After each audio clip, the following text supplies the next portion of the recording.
Há 20 anos, um homem lançou um livrinho fino. Sem exagero, esse livro afundou um candidato à presidência dos Estados Unidos.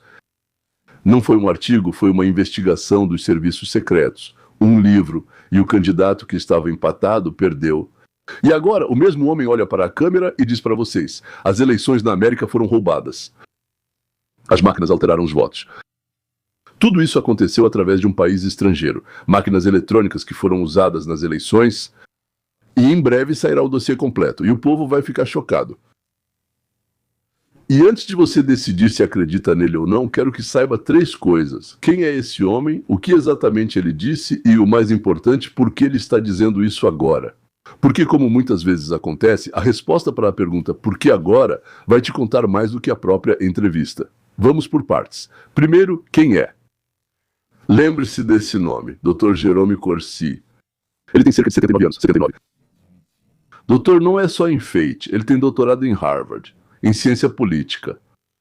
E não é um gritador de rua, mas um homem instruído, que sabe escrever. E o mais importante, com um currículo que não pode ser ignorado. 2 livros dele foram best-sellers do New York Times. O primeiro, Inapto para o Comando. Isso foi em 2004, aquele livrinho fino. Ela atingiu o candidato democrata à presidência, John Kerry. Sobre o passado militar dele, bem no auge da corrida eleitoral. O efeito foi tão grande que, em inglês, surgiu até uma expressão, to swift boat. Ou seja, esse barco de um certo tipo, certo? Fazer um swift boat. Ou seja, afundar o candidato, atacando a reputação dele. Kerry perdeu aquela eleição. E muitos ainda acham que esse livro é, se não a principal, uma das principais razões. O segundo livro, Nação Obama, ou seja, Obama Nation. Nós temos uma expressão assim. Abominação, ou seja, algo errado, feio, algo anormal. Isso, anormalidade. Sim, foi isso. Obama Nation soava como abominação, ou seja, anormalidade. Saiu em 2008. De novo um best-seller. De novo um golpe no candidato dos democratas. De novo uma tempestade. Mas, por assim dizer, mas isso não o quebrou. E aqui eu preciso ser honesto. Com vocês, por assim dizer, de coração aberto. Caso contrário, eu não valeria nada. Ambos os livros não só foram best-sellers, mas também muito contestados. Assim, pela precisão.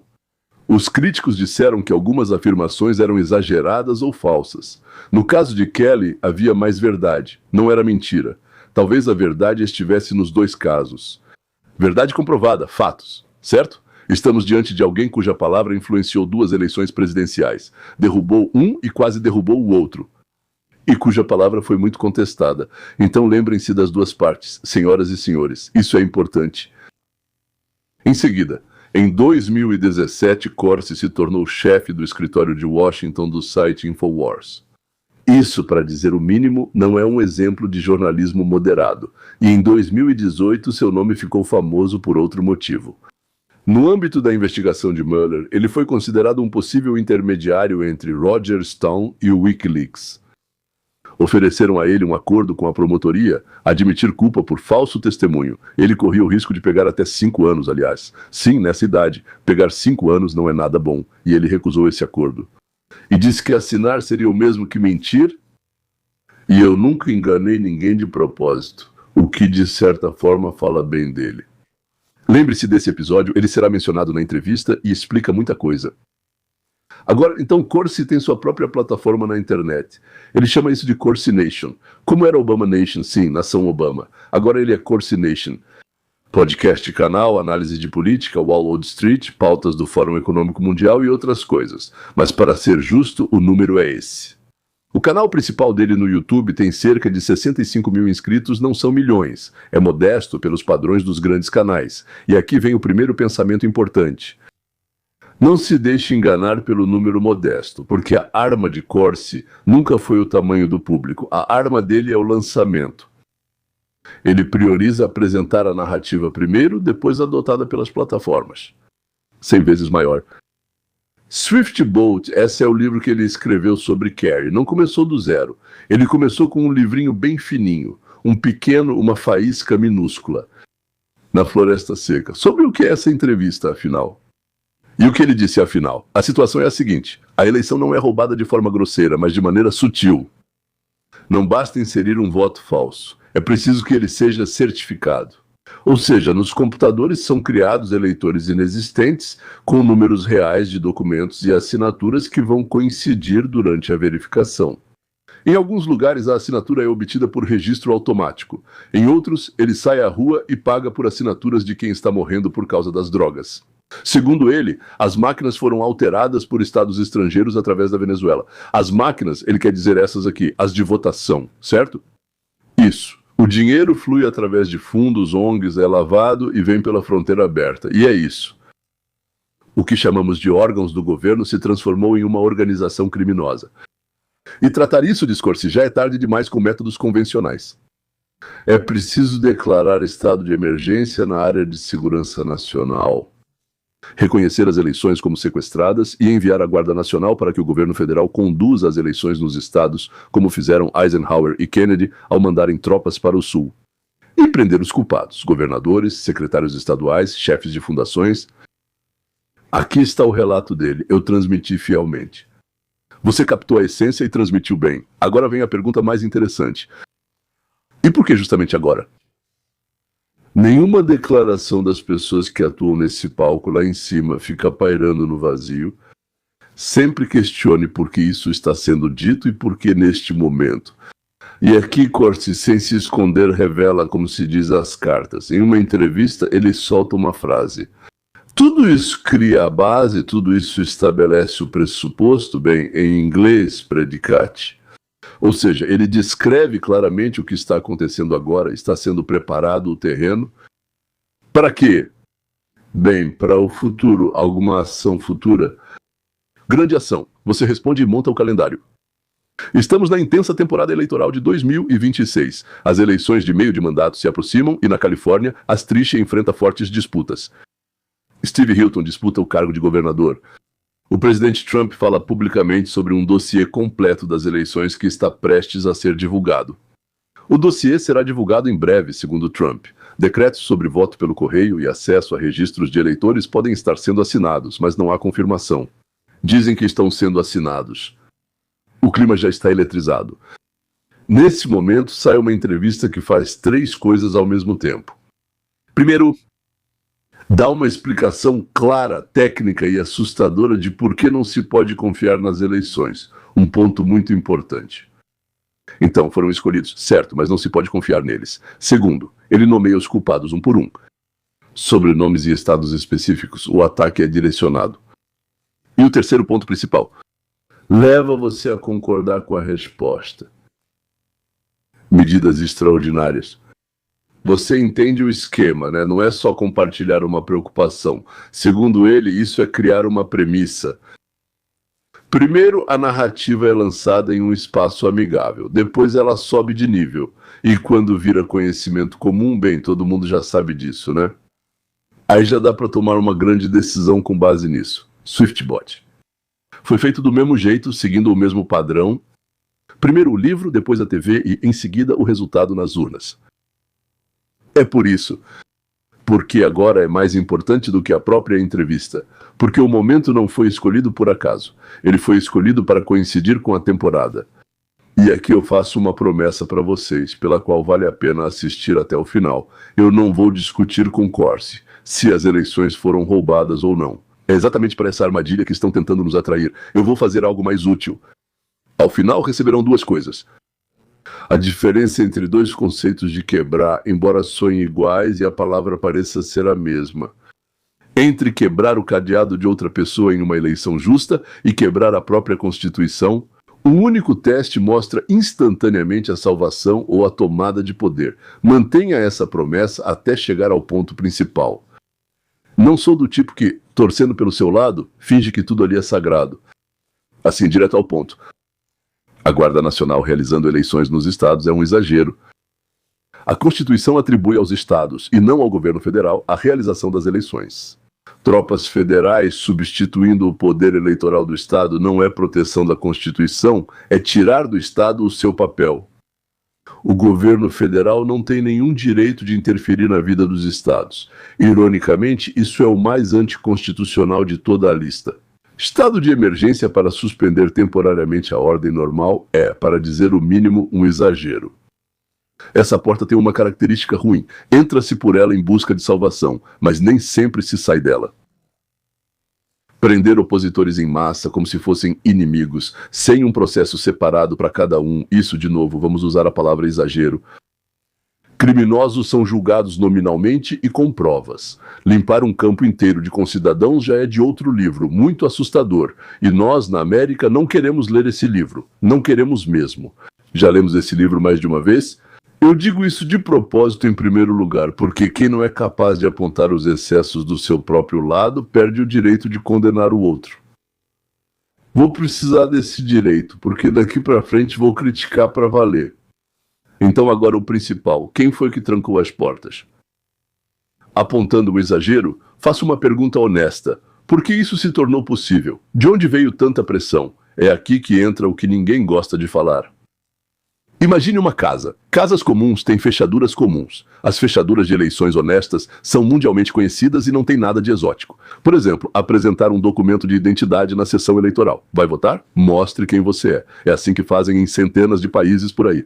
Isso não é repressão, é a norma de um Estado maduro. Comprovar a cidadania. Só cidadãos votam, não quem apenas apareceu, certo? Isso nem é uma reforma, já está na lei, não é? Uma lista limpa de eleitores. Morreu, mudou de cidade, saiu do registro, para que ninguém vote no seu lugar. É simples assim, só para ser, ponto. Votação presencial como base. E o voto pelo correio só por motivo justificado, certo? E não espalhado pelo país todo. Porque é mais fácil manter o controle sobre as cédulas quando a pessoa vem pessoalmente. Ponto final, só isso. 4 fechaduras comuns, simples, pacíficas, que não tiram nada de ninguém, nem o voto, nem a liberdade.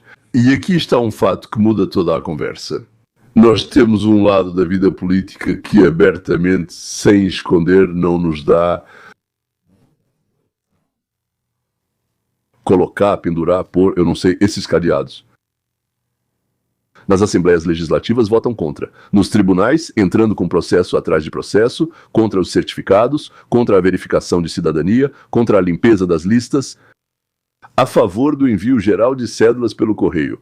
Isso já não é mais um boato não verificado, que amanhã vão desmentir para você, né? Isso é um histórico público. Dá para pegar e conferir de novo. Tá tudo aqui, pessoal. Aqui está, como se diz, bem na cara. E aí entra a lógica humana simples, que, bom, não tem como virar para outro lado. Sim, se a pessoa está gritando, não tem por que trancar nada, confie na minha palavra. Qual é a primeira pergunta de qualquer vizinho normal? Certo, né? Por que você, querido, não quer as portas trancadas? É daí que surge o vapor. Só isso. Também vem as entrevistas que causam arrepios. Não é paranoia, mas porque as pessoas são repetidamente privadas do mais tedioso e razoável. Uma fechadura na porta. E quando tiram de uma pessoa uma fechadura pacífica, mais cedo ou mais tarde ela começa a pensar em algo nada pacífico. E a responsabilidade por isso é de quem trancou a porta, não de quem depois perdeu o controle. E aqui vou dizer algo que não disse no começo. Percebi que o verdadeiro escândalo está em outro lugar, não onde todos procuram. Todos discutem se as máquinas roubaram votos, se houve fraude, se o dossiê vai sair. E nessa discussão está escondida uma armadilha conveniente. Enquanto não houver uma prova definitiva de um roubo específico, não há sobre o que falar com as pessoas, certo? Podemos ir embora. Não se pode dizer essa palavra, certo? Conversamos e cada um foi para o seu lado. E eu vou dizer para vocês, o verdadeiro escândalo não está no que está escondido, mas no que é feito diante de todos. Eu falo sobre isso há anos já. Há anos. Tudo o que é feito legalmente. Não é necessário agir às escondidas para bloquear a identificação dos eleitores. Isso é feito às claras. Votação. Para manter todos na lista de mortos, não é preciso um hacker. Basta entrar com ações contra a limpeza do registro e ter seu próprio juiz. Fazer ele aprovar, né? Para inundar o país com cédulas sem uma verificação adequada, não precisa da Venezuela. Só precisa de uma lei de envio universal de cédulas pelo correio. E pronto. Percebe a sutileza? Né? O mais destrutivo. O que destrói a confiança nas eleições não é feito à margem da lei, mas através da lei. E é exatamente por isso que não dá para expor isso no sentido tradicional. E aqui não há como expor tudo abertamente. Isso não é roubo com arrombamento. Isso ocorre quando a Assembleia decide retirar as fechaduras e depois se surpreende com o desaparecimento de itens da casa. É por isso que eu nem perco tempo discutindo se houve ou não um roubo específico. Eu não preciso provar isso. Para mim, basta mostrar para vocês a porta destrancada e quem a destrancou votando e entrando na justiça. E se já houve um roubo por essa porta ou ainda não, essa é justamente a questão em que sua opinião se apoia, para que você não olhe para a fechadura, para a ausência dela. Houve ou não houve roubo? Como você ousa dizer que houve se não provou? Gente, o cadeado foi retirado. Se você quer entender a fundo quem e por que tem interesse em manter as portas abertas, é isso que fazemos no segundo canal, o Roteiro para a Liberdade. Já falei sobre isso muitas vezes de forma lenta e profunda para quem gosta de pensar. Link para o vídeo. Eu entendo que não são muitos, não estou tentando ofender ninguém. Alguns preferem serrar ou construir, outros colecionam selos, mas poucos gostam de pensar, ainda menos do que os colecionadores de selos. Eu conheci pessoas que colecionavam rótulos de garrafas. Eu conheci pessoas que colecionavam garrafas, isso mesmo. E agora, vamos voltar ao que foi prometido. Prometi mostrar a diferença entre as palavras quebrar e quebrar. Aqui está. E esse é todo o sentido da nossa conversa de hoje. Quando as pessoas, levadas ao limite por portas trancadas ou destrancadas, dizem é preciso quebrar isso, elas podem estar querendo dizer duas coisas completamente diferentes. E entre elas, por assim dizer, há um abismo para a vida, para o país, para uma vida normal. A primeira coisa é quebrar corretamente, quebrar eles. O bloqueio nas eleições justas, quebrar a obstrução, aprovar a lei de identificação do eleitor. Superfície de resistência, quebrar a resistência deles, exigir prova de cidadania apesar dos processos judiciais, quebrar os processos deles, limpar as listas dos mortos e dos que se mudaram. Aqui, ganhar o processo movido por eles sobre a limpeza, retomar a votação presencial como base, fazer isso com determinação até o fim sem recuar, mesmo sob gritos e repressão. Isso é legal? Isso é pacífico, isso não rouba ninguém. Isso é a defesa da Constituição.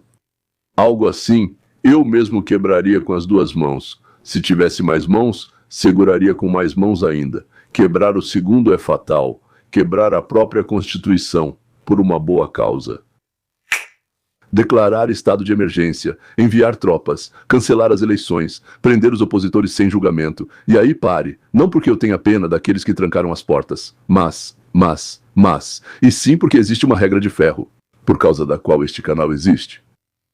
Se um remédio para funcionar exige tirar das pessoas, sem o consentimento delas, sua liberdade, seu voto ou seu papel na Constituição do seu Estado, esse remédio é ruim. Mesmo quando a doença é real. Mesmo quando sua raiva é justificada. E aqui está o teste, que eu prometi. Serve para qualquer situação difícil. Você entregaria essa mesma ferramenta nas mãos daquele país que trancou as portas? Um cadeado na porta. Você entregaria tranquilamente? Ela é justa. Funciona para todos, certo? E o direito de declarar estado de emergência? Enviar tropas e prender opositores? Você daria esse poder? Só de pensar nisso já dá um frio na espinha, não é? Então isso não é uma ferramenta de salvação. Isso é um ariete. Hoje ele está em suas mãos. Incrível, vamos arrombar. Mas amanhã ele passa para outras mãos. E o ariete continua lá. E então ele arromba as suas portas. Com base totalmente legal. Que vocês mesmos criaram. Isso é o que não podemos permitir. Certo, não é? É por isso que eu chamei o exagero de exagero logo no começo. Não foi para encobrir aqueles que trancaram as portas, mas para que nosso objetivo justo e honesto não fosse abandonado e queimasse junto com o ariete. Uma causa justa não é destruída pelos inimigos, ela é destruída pela arma errada. Agradeço por isso. E aqui está a conclusão positiva. Bem, é para isso que tudo isso serve. A boa notícia é que não precisamos de um ariete, de jeito nenhum. Porque nós temos algo que aqueles que trancaram as portas não têm. A razão está no terreno mais chato e mais sólido. Não precisamos provar nada sobre o que está escondido, nem esperar por algum dossiê. Para nós, basta, à luz do dia, recolocar fechaduras comuns nas portas. Identidade. Cidadania. Listas limpas. Voto presencial. Quem não sabe o que é presencial significa aparecer pessoalmente e votar. Isso vence a obstrução. E ao mesmo tempo não dá a ninguém uma arma contra vocês mesmos. O que é entediante salva a república. O que é chamativo balança o barco. E lembrem-se do principal sobre pessoas como Corsi. A força deles não está na razão nem no número de seguidores. A força deles está em serem os primeiros a nomear a verdadeira dor. Eles são intuitivos. Mesmo que Deus o tenha, não possui todas as provas. Ele inventou algo. Eles encontraram algo. Ele expressou isso. E depois? Depois, quando você concorda, ele aplica o remédio dele. A dor pode ser real. O remédio você vai testar de qualquer jeito. Com o mesmo teste. Só teste. Ele quer muito expressar isso, resolver essa questão, como ele sentiu, ele viu isso, ele expressou isso, ele começou a gritar sobre isso, como ele já fez muitas vezes, como sabemos. Não só com esses 2 livros sobre os quais eu falei, ainda há uma série de outros casos. Sim, ele é como um papel de tornassol. Ele nem sempre sabe como resolver isso. Se soubesse, estaria na Casa Branca. Sim, e então, nesse caso, nem quem tranca portas, nem quem vende arietes vão te pegar. Por isso não importa o que digam sobre Corsi. Ele e pessoas como ele são absolutamente necessários para uma sociedade livre, mesmo que eles exagerem às vezes. Entre o ingênuo que acredita em tudo e o furioso que pega o ariete, existe um terceiro. Aquele que de forma calma, legal e até o fim devolve as fechaduras ao seu lugar. Vamos ser esses terceiros juntos. Porque a verdade, a força e o futuro estão do nosso lado. No canal principal eu analiso assim todos os dias. Assuntos importantes, sem propaganda partidária, mas também sem enrolação. E as raízes, para quem são vantajosas as portas abertas, como recuperar as fechaduras, sem entregar o ariete, nós investigamos no roteiro para a liberdade. Faço vídeos 2 vezes por semana para quem gosta de pensar. Inscreva-se nos 2. E não entregue sua fechadura para ninguém. Até logo.